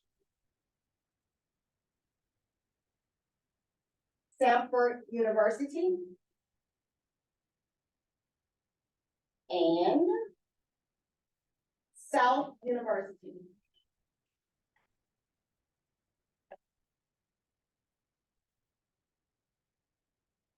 Staff recommends approval of the order that has been determined. Thank you, Ms. Grant. Chair entertains a motion to approve the order in which the institutions were identified. Thank you. We have a motion and a second to approve. Are there any questions or comments? All in favor of approving, say aye. Aye. Thank you, and I will oppose like sign. The order of payment is approved. The next decision item, F1, final approval of amendments to the administrative procedures for academic program review, will be presented by Dr. McGill. Thank you, Chair Bolden. All right, so I'm back to talk more about the administrative procedures for program review. So you all saw these at the last meeting where you gave preliminary approval to 3 of these rules. They've all been discussed and reviewed at the Academic Affairs Committee, which is chaired by Commissioner Turner. And there have been several open forum opportunities for institutions to provide input. And over the period since the last meeting, this rule and the 2 that we're going to discuss also that are up for final approval have received no additional feedback through either our stakeholders or through any of the public or opportunities for the public to comment. As you heard from Ms. Petway earlier related to the other rules in ANGAP, they have to go up for review through the Legislative Services Agency and official posting, and we have received no additional feedback. So I think that indicates we're in the right direction here. For this rule, 300-2103, this has to do with new instructional programs being proposed by our institutions. These have not been updated since 1999, so they are well due, for a little, housekeeping. And this would eliminate the notification of intent to submit a proposal, which is one of those steps that made sense from a bureaucratic standpoint to have extra time for review, but certainly slowed things down from a business and industry and also bringing programs to market. And so we wanted to streamline the process, and that would be one of the larger changes that this would bring into effect. Also, there's a new subsection on programs that are above instructional role. And since we've received positive signs from all stakeholders, we are recommending approval of these new procedures. Thank you. Chair entertains a motion to approve. So moved. Second. We have a motion and a second to approve. Are there any questions or comments? All in favor of approving, say aye. Aye. And all opposed, like sign. It is approved. Okay. Our next decision item, F2, will also be presented by Dr. McGill. Operational policy on the approval, disapproval, deferral, and withdrawal of new programs of instruction. Thank you. So this again is a final approval, so the commission voted to approve it preliminarily at the last meeting. We are proposing to change the title, so it will now be slightly more descriptive of what the policy would include. It will now, if you all agree to approve it, be called Operational Policy on the Approval of New Programs of Instruction and Requirements for Post-Implementation Monitoring. And so this will govern when we review the post-implementation reports, if there are any extensions or exceptions, if there is an underperforming program. And basically it codifies the practices that we already have in place, but were never fully described in the rules. These have been posted with our stakeholders and also with the public, and we've received no additional feedback since the version you all approved at the last meeting. So staff is recommending approval. Thank you. Chair entertains a motion to approve the staff recommendation. So moved. Second. We have a motion and a second to approve. Are there any questions or comments? Just a quick comment, I appreciate the staff taking the negative language out and putting in positive language. Thank you, thank you. All in favor of approving, say aye. Aye. And all opposed, like sign. The final approval of amendments is approved. Our next decision item, F-3, will also be presented by Dr. McGill. New rule within the administrative procedures for academic program review, evaluation of changes to instructional role and academic units. Thank you, Chair.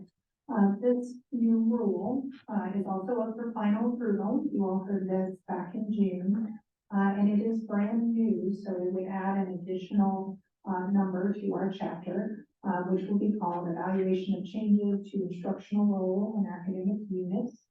Currently, instructional role changes are in a guidelines document, so this basically takes that document and streamlines some of the language and puts it into a formal policy.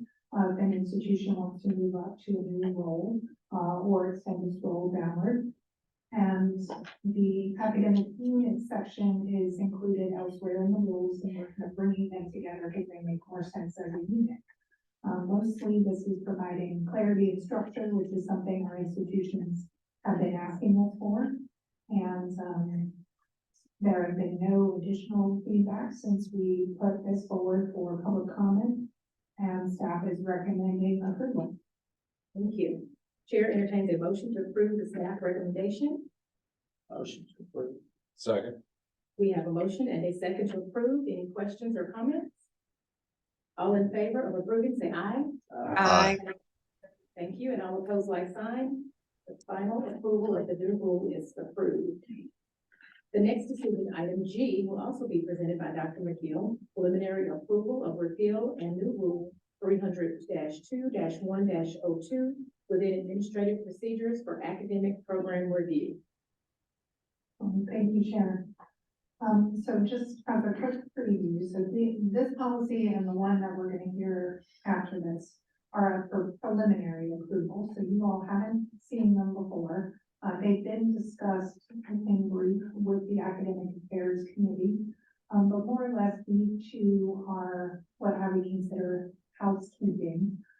They need to be tweaked and clarified. Some of the language needs to be streamlined so the policy really can be understood.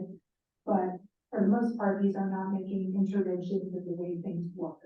They're really just aligning the policy language with what is already going on and what has been working.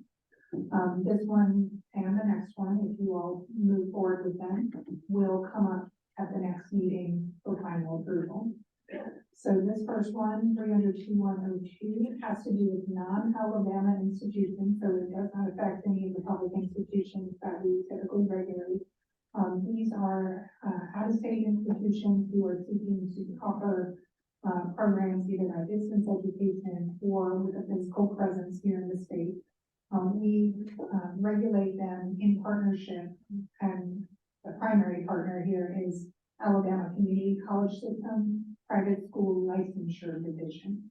Many of these schools, proprietary institutions, your barbering schools or truck driving schools, need to seek licensure from the community college system. And when those institutions are headquartered out of state, it has the ability to review their programs under certain circumstances.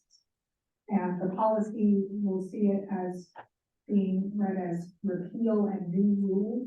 And like I said, I do think this is more housekeeping, but the extent that the amendments, the way we needed to reorder things to make it flow better, just became too extensive to do amendments. So the new rule is largely mirroring the way things are done. It's just that the policy flows in a better way. With that, staff is recommending approval. Thank you. Chair entertains a motion to approve the staff recommendation. Motion. We have a motion and a second to approve. Any questions or comments?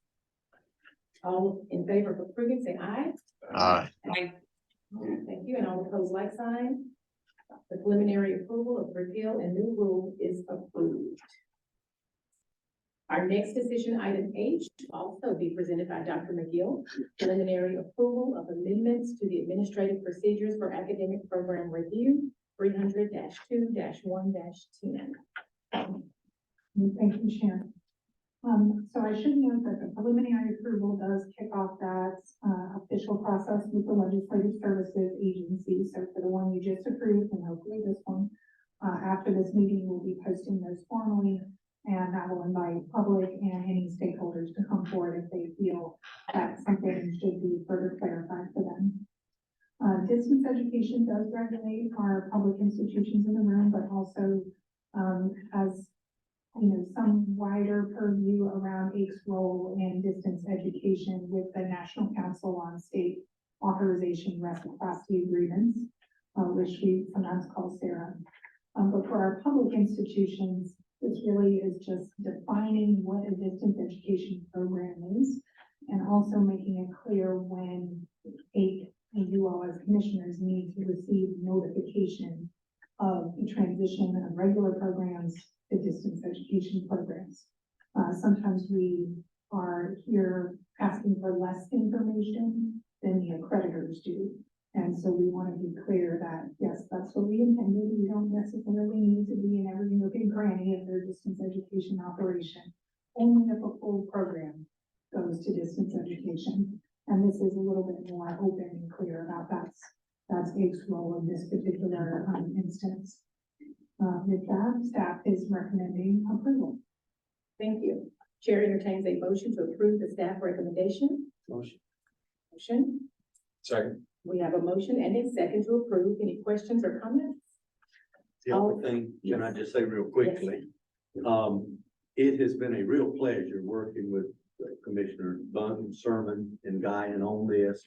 But as I've said before in a meeting, I just can't think what this woman and her staff does to make all of this happen. They deal with this daily. So yes, enough accolades cannot be extended to Dr. McGill and her staff because they have their regular work to do, plus taking on all of these. And so I just commend them for what they've done. And I'm sure the wonderful help of our executive director, Dr. Purcell. It is a major effort that everyone has to be involved in. So thank you. Thank you for that. Thank you for that. All in favor of approving, say aye. Aye. And all opposed, like sign. The preliminary approval of amendments is approved. We'll next move into academic programs. The next decision item, academic programs, will be presented by Dr. McGill. The first program will be from Athens State University. Thank you, Chair Bowman. Athens State University representatives are here should there be any questions. They are proposing to bring forward a Bachelor of Science in Marketing and Analytics. This proposed program does grow out of an existing offering as a minor within their College of Business, Bachelor of Business Administration. Marketing is one of those, what we might deem a core offering within colleges of business. You'll see in your packet that I believe there are at least 13 institutions that offer the Bachelor in Marketing. Marketing is one of those high demand fields, and as a core offering, it makes sense for Athens to bring one to the commission. This program would be 100% online.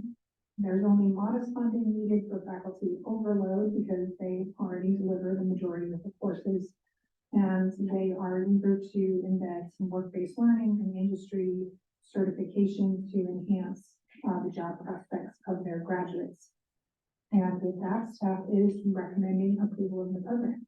Thank you. Chair entertains a motion to approve the staff recommendation. Motion. Second. We have a motion and a second to approve. Any questions or comments? All in favor of approving, say aye. Aye. And all opposed, like sign. The program is approved. The next program will be from Auburn University, presented by Dr. McGill. Thank you, Chair. Auburn University, I saw that represented here as well, fair question, is proposing a Bachelor of Science in Drug and Biopharmaceutical Sciences.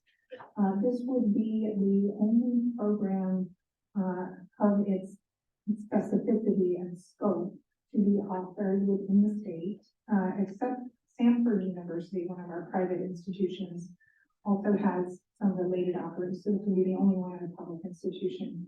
And it is coming out of the Department of Drug Discovery and Development, which is embedded within the School of Pharmacy.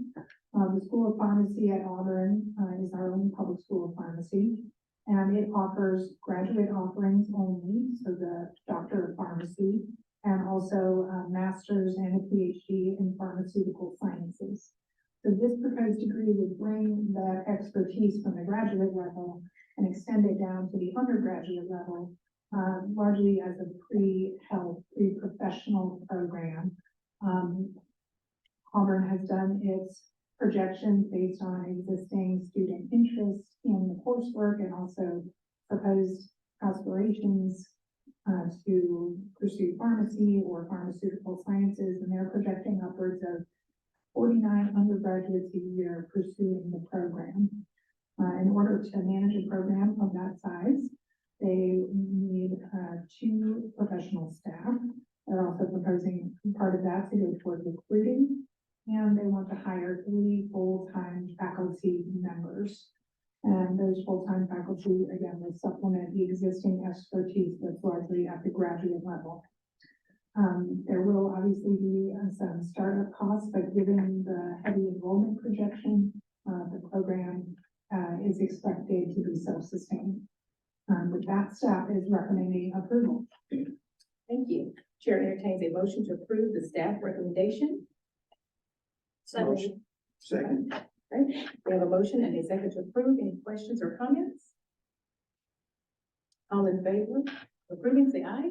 Aye. Thank you. And all opposed, like sign. The program is approved. All right. The second program from Auburn University will be presented by Dr. McGill, will be the Master of Science in Business Administration / Finance. Thank you. This program from Auburn University is a substantive modification. So meaning the program already exists in some form, and Auburn is looking, in this case, to bring forward one of the concentrations within their existing Master of Science in Business Administration. which is the finance concentration, and bring it forward to a standalone degree, which would be an MS in finance. As part of their application packet, you can see some of the existing performance for the program, as it is as a concentration. It is, very strong enrollment with upwards of 25 students graduating per year, and they're expecting that performance to continue and perhaps even expand once it is its own standalone program. It would be offered in two formats, one 100% online and also face-to-face on campus. And because it largely exists, will require no additional funds or other resources to implement. With that, staff is recommending approval. Thank you. Chair entertains a motion to approve the staff recommendation. Motion to approve. Second. We have a motion and a second to approve. Any questions or comments? All in favor of approving, say aye. Aye. Thank you, and all opposed, like sign. The program is approved. The next program will be from Auburn University at Montgomery, presented by Dr. McGill, Master of Science in Biochemistry and Molecular Biology. Excellent. Thank you, Chair. Auburn University at Montgomery is proposing to bring forward this Master of Science, which will represent an extension of their offerings at the undergraduate level in biology and chemistry up to the graduate level, where there will be a specific focus on the biochemistry and molecular biology. This would fit within the growing biosciences sector. You can see a number of the programs this time have that focus on the biosciences, and so the interest in capitalizing that is spread across a number of institutions.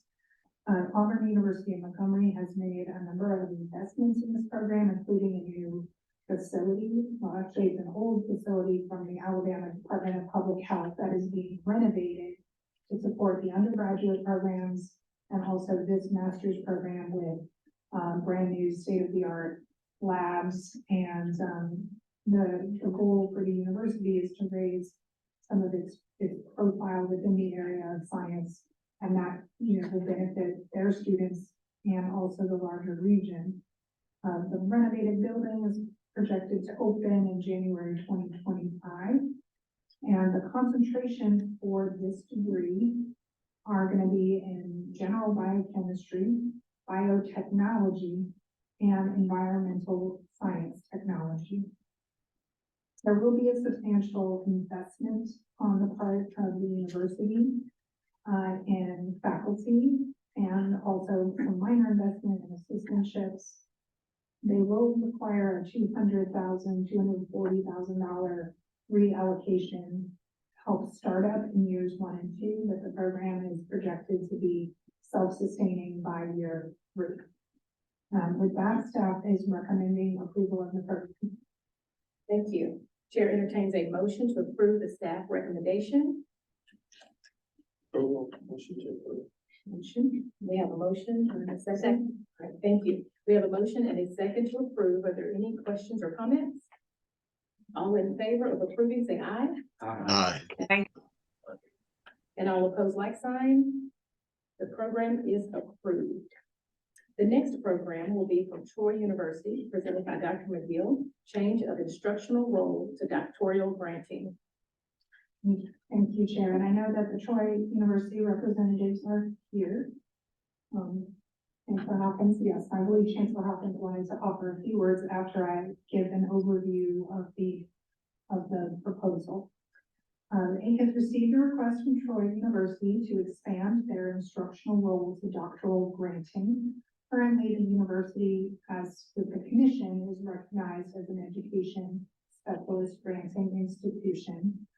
That's because of the way that we recognize instructional role differs from some of what is recognized by the regional accreditor. So the Southern Association of Colleges and Schools Commission on Colleges, SAC-COC, already recognizes Troy University as a doctoral granting institution because it offers 3 doctoral programs currently. Those 3 doctoral programs are the Doctor of Nursing Practice, which was started was approved by the commission in 2007 and implemented in 2009. There are two PhD programs, the PhD in sport management that was implemented in 2015 and met its post-implementation conditions in 2020. And the more recently approved PhD in business leadership, or excuse me, global leadership, which was approved in 2019. That's still in its post-implementation period. And Troy has had 3 successful years of implementing the program. They are projecting their first class of graduates from that doctoral program in the spring of 2024. So that's only 4 years after they implemented the program. They're getting their first slate of graduates. I believe there are about 14 students that are projected to come through the program by the spring. And you can see the performance for that program and all the other programs in your packet. Obviously, an important criterion for AIC's recommendation for instructional role has to do with the success of the existing programs that are at the higher degree level. Aside from that, there is the statutory authority. Does the legislature recognize this role for the institution? And it does seem that there's enough language in the statute. And also in Troy's own mission had been changed in 2019 to include specific references to doctoral granting or doctoral programs. With regard to the readiness, the institution has already made substantial investments in expanding its research output so that it is aspiring to become a research 2 or high research activity institution. The only other high research, so R2 institution, is the University of South Alabama. We are blessed with having a number of institutions who are R1, very high research activity, and this would place Troy into that R2 category. In order to do that, they are planning to expand their operations to spend more on external research funding and also increase the number of graduates from doctoral programs. And having this doctoral role will help them grow into that goal. As far as overall benefits to the state, of course, having higher research activities benefits the economic development of the region and also enhances the reputation in the region, the institution, and the state. And another, finally, the last criteria that AIC considers is around the potential impact or education on other institutions. And as you know, Troy is the only institution that is a public 4-year down in the Wirecrest region. It currently offers and plans in the future that any doctoral offerings would be either online or at the main campus in Troy. So it's planning to keep within that region and not expand any of its doctoral offerings to sites that are in Montgomery or Dothan or Phoenix City. So within that region, this would represent growth and economic development. We received only positive feedback from other institutions about Troy's plans to grow into a doctoral role. And in fact, some were very enthusiastic about the opportunity to have another research institution in the state. So with that, staff is recommending approval for the instructional role. And as I mentioned, Dr. Hawkins. Okay. Chancellor Hopkins.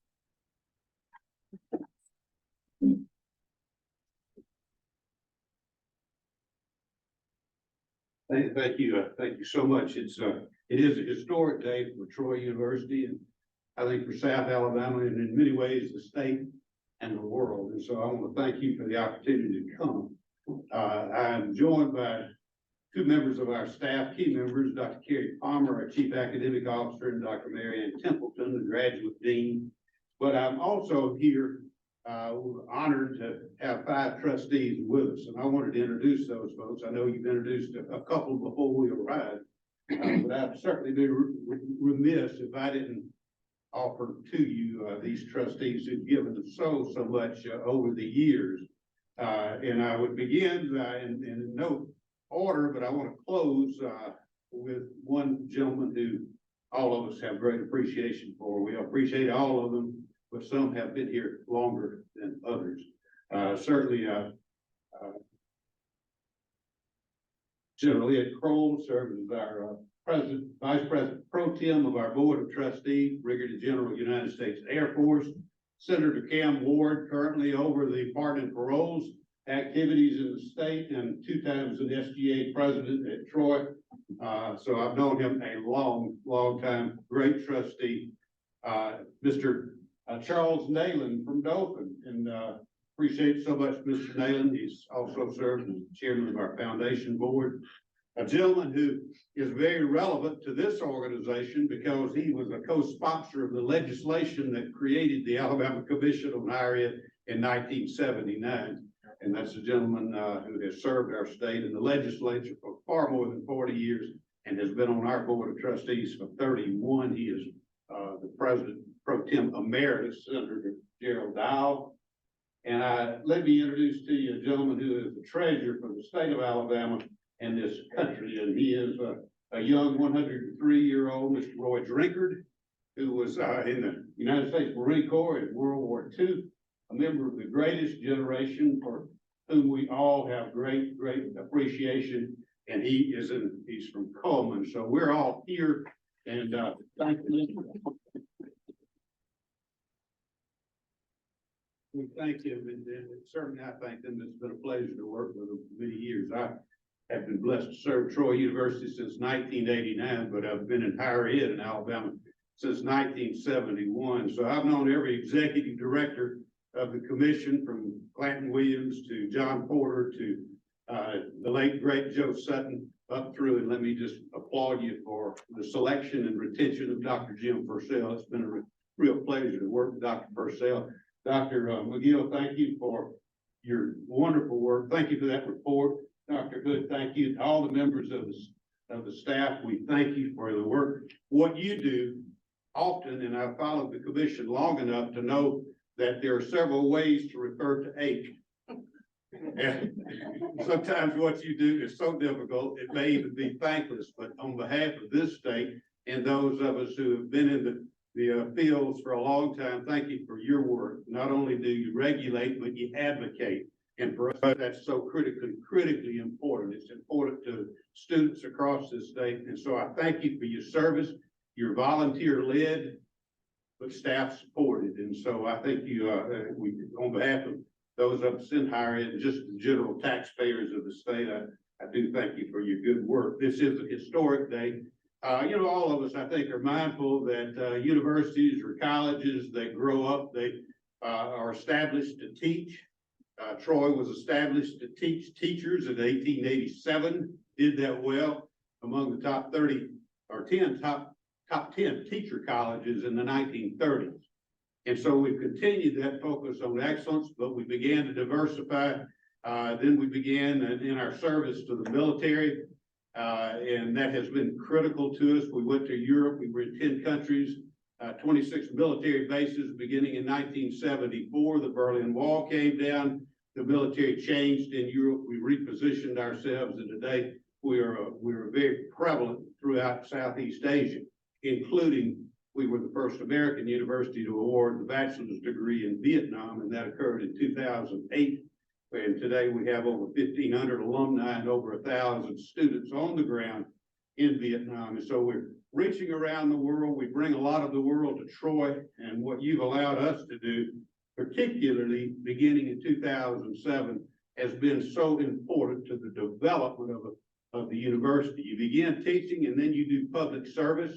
We've done that well. Public service functions have included everything from working with Miss Rosa Parks to create and establish the Rosa Parks Museum in Montgomery, to Access, which delivers that signal and that message in digital education to every high school in the state. That had its genesis at Troy University. And so we're proud of the work we've done, but when a university matures, you really get to the next level, and that is working hard to identify new solutions and answers to existing and old problems. And that's where I see Troy, and that's why we're excited to be here. I appreciate the recommendation relative to the instructional role of this university. We began in 2007, offered it in 2010. We graduated over 250 doctoral level students to date. And I might tell you, you never know where that seed will grow, because as I recall, Jeff Coleman was on not only on the commission, but chaired the commission in 2007 when this role was, our role was expanded to offer the doctorate. In December, I would encourage each of you to join us when his daughter graduates with a DNP from Troy University. So you never know when you plant those trees, where those trees will grow. And this has not been about institutional ego. It's been about service to the state and to students, not only in Alabama, but worldwide. And we're proud of that service. As it was mentioned, we offered the second one beginning in 2012, and then the global leadership program that's online. And I can tell you that is outstanding. We have students from around the world enrolled in that. A banker in Belgium. We have a Marine colonel in Brazil. We have base commanders. We have members of the State Department around the world working, and this is making it possible for them to grow to that next level. What I hope you'll do in the next few minutes will open up even more avenues by which we can serve. We are an underserved part of the state. I can see, though, the evolution of research. We currently have a major research partnership with KW Plastics located in Troy. It's the world's largest plastic recycling plant, but they have so little in R&D. We have already secured about $20 million from the National Institute of Standards and Technology to support this work. There's a beautiful new campus facility going up where research will occur. And so we go through the instructional role change. We're headed to that research category, not to add prestige to the institution. I hope that's ancillary to what we will do, and that is to serve this state in even more important way. The last thing I would close with is or I would close by saying this: good stewardship is part of our DNA, just like it's part of your DNA. We don't want duplication in this state. We want to have an opportunity to major and minor in what we do and do well, and we want the opportunity to serve. But I was so delighted, and our trustees and staff were just a few months ago, when the Partners for Affordability in College Trust, it's a national commission, recognized Troy among the top 5 best managed institutions with focus on student debt. Our student debt is less than $19,000. The average across this country, as you know, is between $30,000 and $35,000. And so we want to be affordable. You can't do that if you waste your money. In the end, it's about serving students. And that's what we're here to celebrate with you. So thank you. I didn't mean to filibuster, but I did want to tell you a story about which we were very, very proud. But thank you for your support. Thank you, Chancellor Hawkins.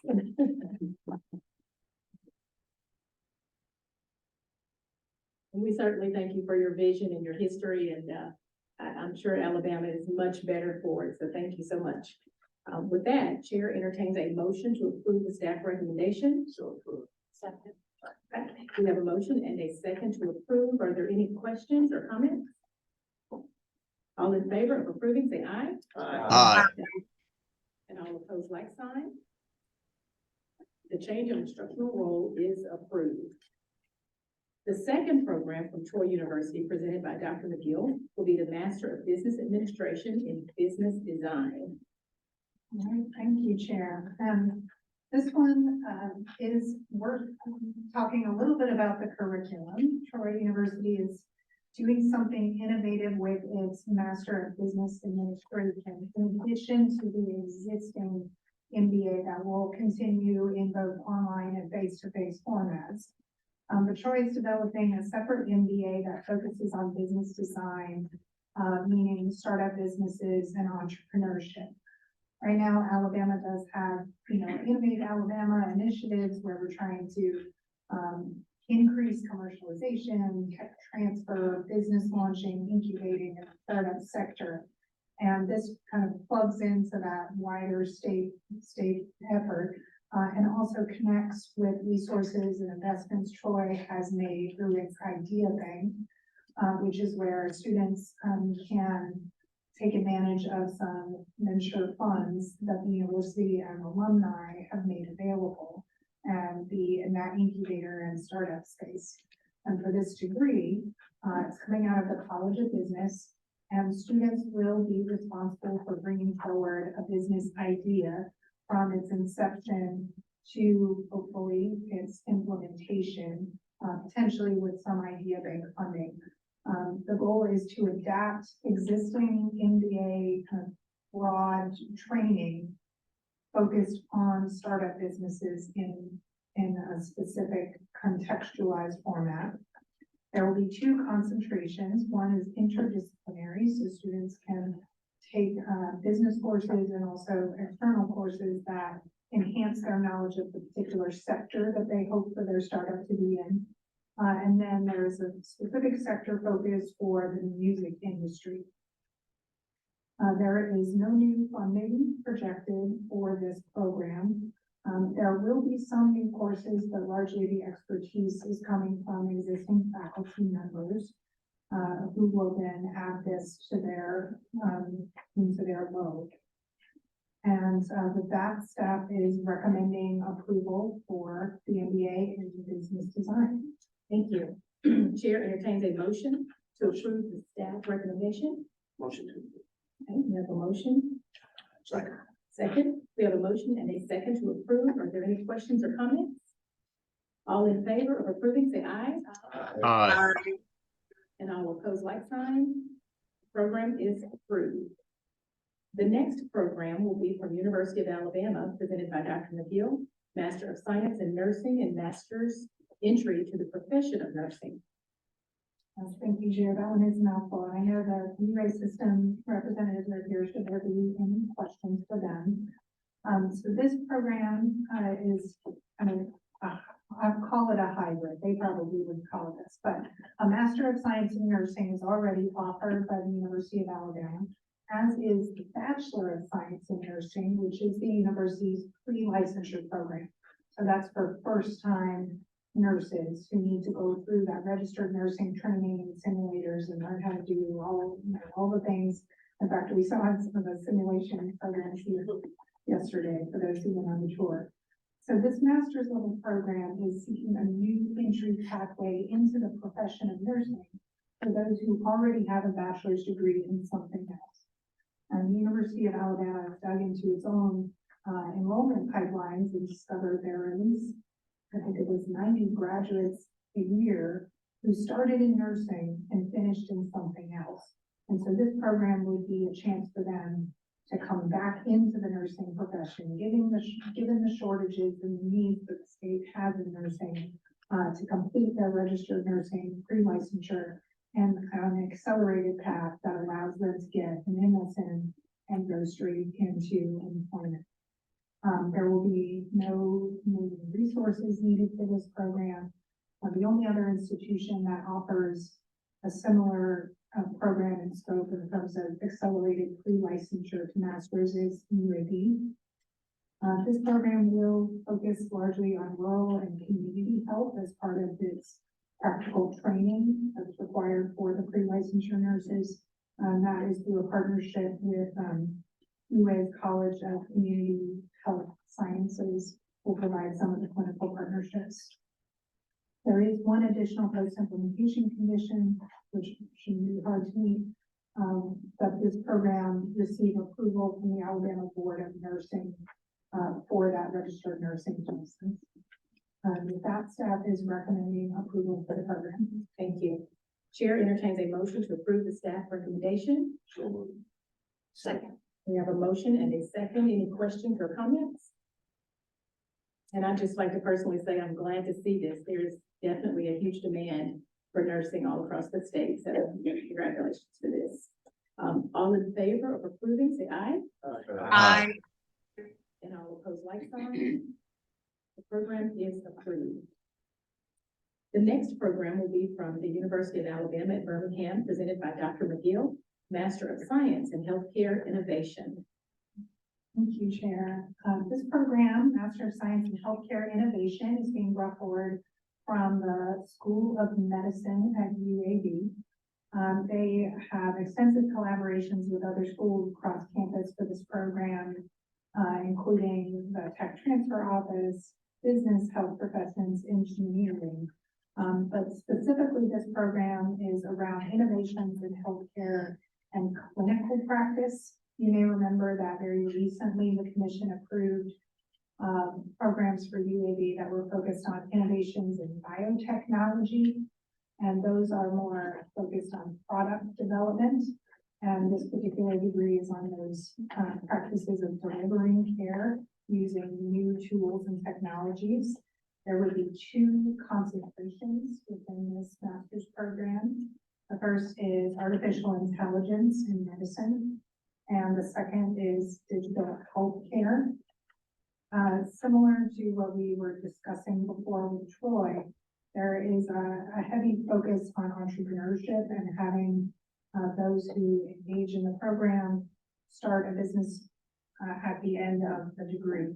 So they have a number of practical courses that are around developing a business plan and a pitch and identifying investors for the program to ultimately become its own standalone business. The program is somewhat expensive for startup. It'll require $3.7 million of investments, and most of which is going to hire 3 full-time faculty and 3 part-time faculty. There would be another $1 million for staff, for program director and a program experience director. And then some funds of around $250,000 for outreach and marketing. The university will need to reallocate some funding for year one, which is only a modest amount of $40,000. And the program largely is self-sustaining through the number of students they anticipate enrolling, which is up to 40 students per year once it's fully functional. And over the post-implementation period, they're looking at graduating 20 students per year from the program. So that would be a healthy feeder through further healthcare innovation in the state. With that, staff is recommending approval. Thank you. Chair entertains a motion to approve the staff recommendation. So moved. We have a motion and a second to approve. Are there any questions or comments? All in favor of approving, say aye. Aye. Thank you, and all opposed, like sign. The program is approved. The next program will be from the University of Montevallo, presented by Dr. McGill, Doctor of Education and Educational Leadership. Thank you, Chair. I believe the folks from, yes, the provost from Montevallo is here in case you all have questions I cannot answer. This program, the EdD in Educational Leadership, will be the first doctoral offering from the University of Montevallo. So this is outside their instructional role, which means that a review can review this through its strategic benefits offered to the state. So that's that higher level of scrutiny. We have more ability to consider how this might impact offerings at other institutions, and also the institutional readiness for having a program at that higher level. The University of Montevallo has had great success with its offerings up to the education specialist level in this and related fields. They offer 2 very highly enrolled educational leadership and teacher leadership programs that are education specialist offerings.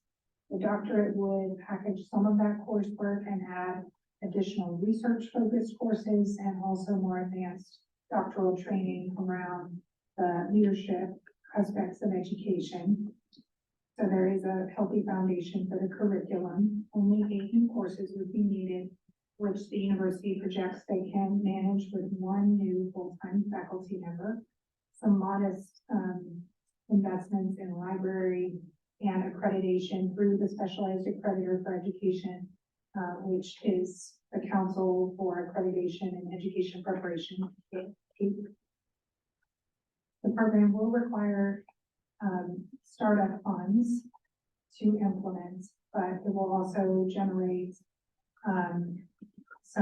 generate revenue through tuition. The proposal is to implement the program beginning in 2025 because it will take some time to make it through the process with the SAC-CUC accreditor because this will require a change packet. There has been peer review for the program. 3 institutions were in support. We did have 2 institutions who said, well, is there really enough demand? But University of Montevallo, as many institutions do, plans to seek enrollment from its own alumni and from educators who are in their direct service area. And it projected that there will be demand to support up to 10 new students a year, and production of around 6 graduates per year through the post-implementation period. And with that, staff is recommending approval for the program. Thank you. Chair entertains a motion to approve the staff recommendation. So moved. Second. We have a motion and a second to approve. Any questions or comments? All in favor of approving, say aye. Aye. Aye. Thank you, and all opposed, like sign. The program is approved. The next program will be from the University of North Alabama, presented by Dr. McGill, Bachelor of Science in Instructional Technology and Design. Mr. Chair, you can see that the University of North Alabama is been very active in program development for this meeting, and they are also represented here should you have any questions. The first program they are bringing forward is the Bachelor of Science in Instructional Technology and Design. Currently, they offer coursework in this at the master's level, which is typical for colleges of education around the state to have master's degrees in this field. This would be the only one at the undergraduate level if it's approved. And UNA has identified student demand largely in the area of corporate training and support in non-certification settings. So this would not be directly related to those who are going into the classroom in K-12, but instead the instructional technologists who support classroom and also support education outside the classroom, like I mentioned, in corporate settings. There will be a collaboration plan with the Bachelor of Fine Arts program for training in digital media, and within the degree is embedded a certificate of digital media. There would be no new funding required because the new courses, even though there are quite a few new courses, they'll be delivered in a location that allows the faculty to manage them within their existing loads. With that, staff is recommending approval for the program. Thank you. Chair entertains a motion to approve the staff recommendation. Second. Thank you. We have a motion and a second to approve. Are there any questions or comments? All in favor of approving, say aye. Aye. Thank you, and all opposed, like sign. The program is approved. The second program from the University of North Alabama will be presented by Dr. McGill, Bachelor of Engineering in Engineering. Thank you. If you all remember, it hasn't been too long since the commission approved a Bachelor of Science in Engineering Technology for the University of North Alabama. And so this would be I consider it a partner offering, that they are trying to ensure there is no duplication across the 2 programs.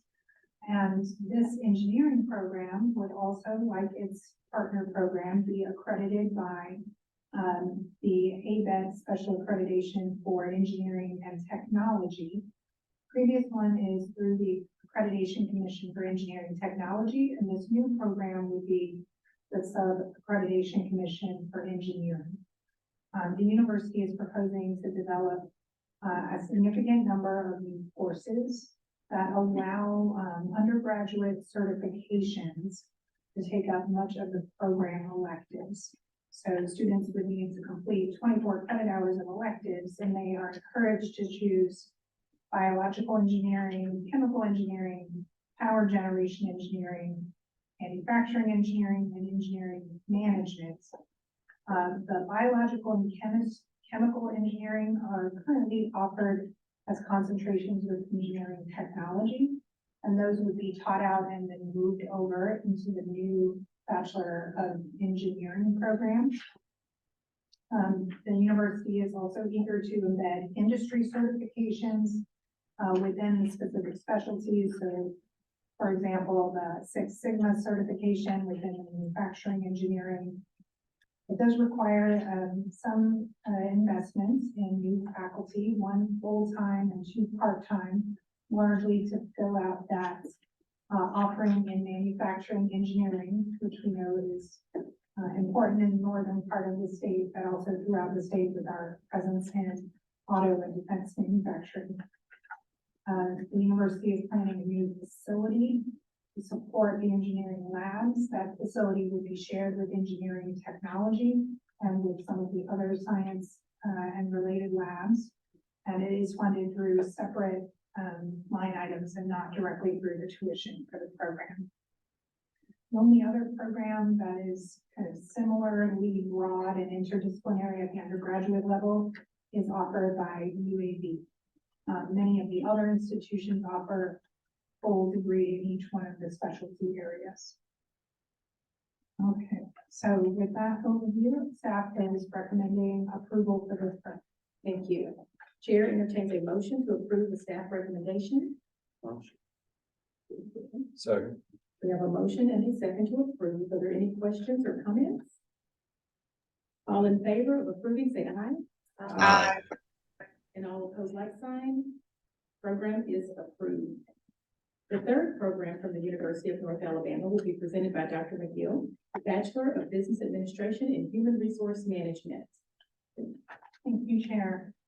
This program is growing out of existing offerings for the Bachelor of Business Administration and Professional Management, which is a more general business focused degree, has this concentration, and UNA is proposing to bring that up to its own standalone degree.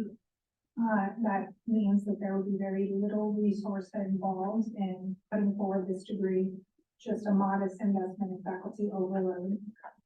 They are hoping for 22 new students per year, and they projected that based on the enrollments and the concentration up to this point. They are embedding industry certifications within the HR management that are coming from the Society for Human Resource Management. Currently, there are 3 other institutions offering a specific business degree for human resource management at the undergraduate level, which are at Athens, Auburn University at Montgomery, and UAB. There is a high demand for human resource managers and specialists, and so staff is recommending approval for this program. Thank you. Chair entertains a motion to approve the staff recommendation. Second. We have a motion and a second to approve. Are there any questions or comments? All in favor of approving, say aye. Aye. And all opposed, like sign. The program is approved. The fourth program from the University of North Alabama will be presented by Dr. McGill, Master of Science in Occupational Safety and Health Management. Thank you, Chair. This program is designed to extend existing offerings that the University of North Alabama has at the undergraduate level. They offer in occupational health science, and extend those up into the master's level with a focus on occupational safety and health management. They do intend to pursue specialized accreditation through the Accreditation Board for Engineering Technology, ABET, the Natural Science Commission for accreditation. That would be through a safety focus. There is a high demand for individuals who are trained in this field. In fact, we've received inquiries about which institutions offer this specialty for industry to meet their obligations for compliance in industrial safety. There are 2 institutions that offer related programs, Auburn and UAB. There would be some startup costs associated with hiring 1 additional faculty member and 2 part-time faculty members. And in order to make those hires and deliver the program, the institution is projected to reallocate $90,000 of its own funding for the first 3 years until the program gets fully up and self-sustaining by year 4. And with that, staff is recommending approval for this program. Thank you. Chair entertains a motion to approve the staff recommendation. So moved. We have a motion and a second to approve. Are there any questions or comments? All in favor of approving, say aye. Aye. Thank you, and all opposed, like sign. Program is approved. The fifth and final program from the University of North Alabama will be presented by Dr. McGill, Doctor of Social Work in Social Work.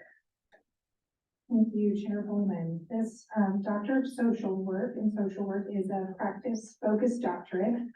University of North Alabama is currently recognized as an education specialist institution, so this is another degree that's beyond the current instructional role. This would be a fourth doctoral program that the University of North Alabama offers, but I believe it's third practice doctorate. There is only one other DSW program offered in the state, which is through the University of Alabama. The commission recently approved a PhD in social work at Alabama A&M, which would again be the second along with the University of Alabama. But social work continues to be a shortage area across the state, which means there needs to be additional faculty and advanced practitioners to support increased capacity for BSW and NSW training. And this program would add to that chain of practitioners. There would be some additional investments, 1.6 million in new faculty, specialized accreditation costs through the Council for Social Work Education. And that there is a projection of over almost 8 graduates per year out of a doctoral program, which is strong performance. The university will be required or projected to reallocate $180,000 of its own funding in order to support the startup costs for faculty before the program becomes self-sustaining by year 5. So it is, relatively expensive program to get off the ground, but because of the need at the state, the lack of other offerings, and the encouragement from the graduate peer reviewers, staff is recommending approval for this program. Thank you. Chair entertains a motion to approve the staff recommendation. Second. Thank you. We have a motion and a second to approve. Are there any questions or comments? All in favor of approving, say aye. Aye. Thank you, and all opposed, like sign. The program is approved. Thank you, Dr. McGill. Thank you. The next program will be from Snead State Community College, presented by Mrs. White, Associate of Applied Science and Certificate in HVAC or Technology. Thank you, Madam Chair, and good morning, Commissioners. Almost afternoon. We're close. This program,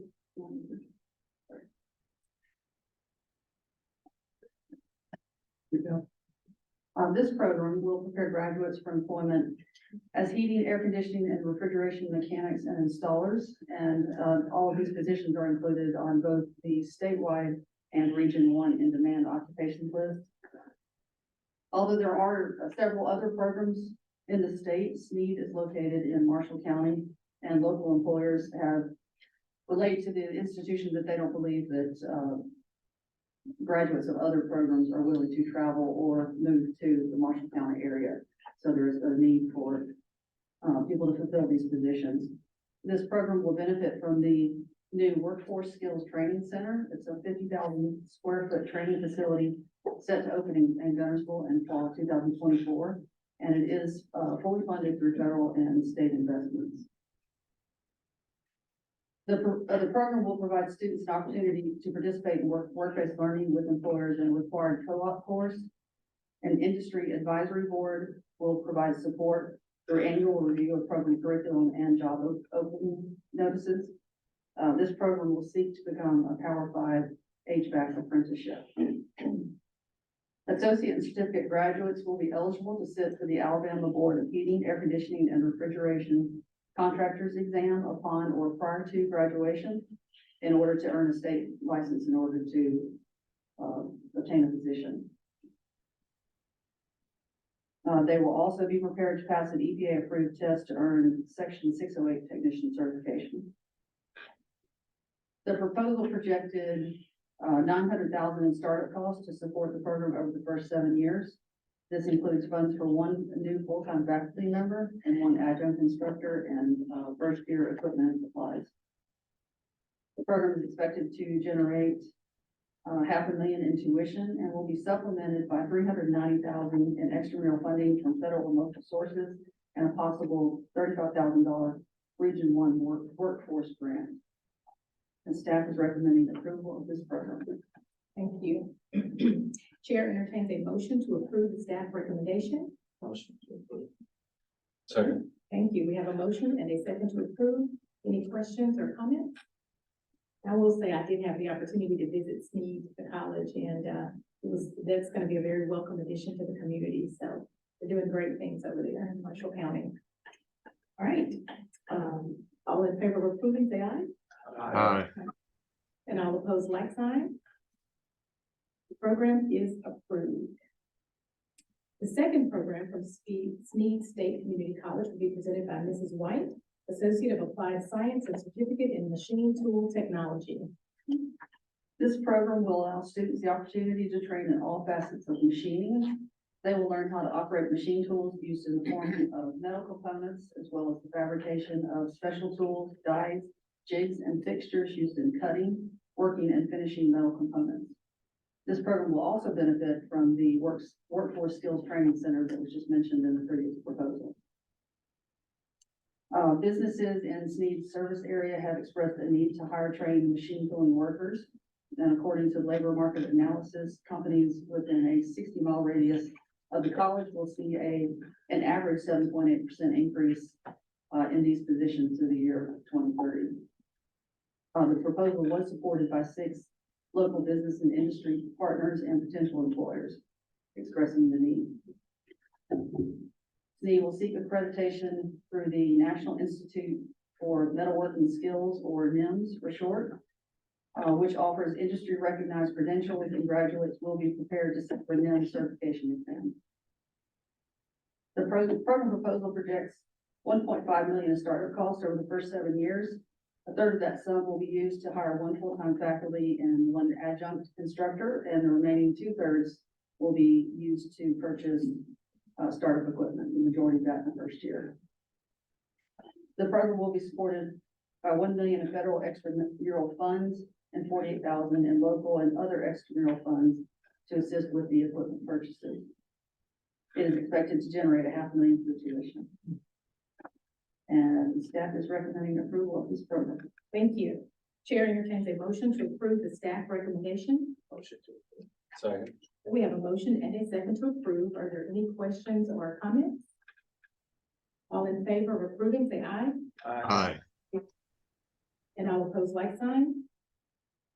Program is approved. The next program will be from Wallace Community College, Selma, presented by Mrs. White, Associate of Applied Science and Certificate in Modern Manufacturing. All right, this program will prepare graduates to find work as maintenance and repair workers, supervisors of production and operating workers, and as multiple machine tool setters, operators, and tenders. The college's workforce development and technical departments will assist students with obtaining apprenticeships with local businesses and industry early in their college career. When an apprentice graduates from this career training program, they will earn an industry recognized credential. While other programs do exist in the state, the location of Wallace Community College dictates the need for a program to serve the people of Dallas, Lowndes, Perry, Hale, Marengo, Greene, and Sumter counties.